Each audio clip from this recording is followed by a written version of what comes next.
বাঁকুড়ার শালতোরায় অভিষেক বন্দ্যোপাধ্যায়ের জনসভা। অনুপ চক্রবর্তীর সমর্থনেই আজকে জনসভা করবেন তিনি। কর্মী সমর্থকদের জমায়েতের লক্ষ্যমাত্রা সোনামুখী এবং পুরুলিয়াতেও সভা রয়েছে অভিষেক বন্দ্যোপাধ্যায়ের। তবে বাঁকুড়ার শালতোরাতে সেখানে আজকে অভিষেক বন্দ্যোপাধ্যায় অরূপ চক্রবর্তীর সমর্থনেই সভা করতে চলেছেন।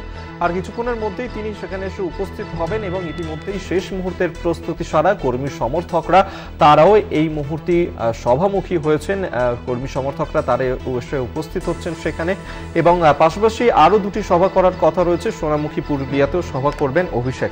তবে এই মুহূর্তে আমরা সরাসরি শালতোরার দিকে নজর রাখবো। শালতোরা থেকে বিশ্বনাথ ভট্টাচার্য এই মুহূর্তে আমাদের সঙ্গে সরাসরি রয়েছেন প্রতিনিধি। বিশ্বনাথ, অভিষেক বন্দ্যোপাধ্যায়ের সভা কি প্রস্তুতি এই মুহূর্তে?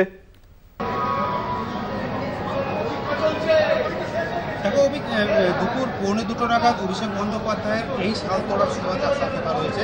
বাঁকুড়া লোকসভা কেন্দ্রে যে তৃণমূল প্রার্থী রয়েছেন অরূপ চক্রবর্তী, সেই অরূপ চক্রবর্তীর সমর্থনে কিন্তু অভিষেক বন্দ্যোপাধ্যায় শালতোড়ার নেতাজি সেন্টারি কলেজে সংলগ্ন যে মাঠ, সেই মাঠেই কিন্তু তিনি রাজনৈতিক সভা করবেন।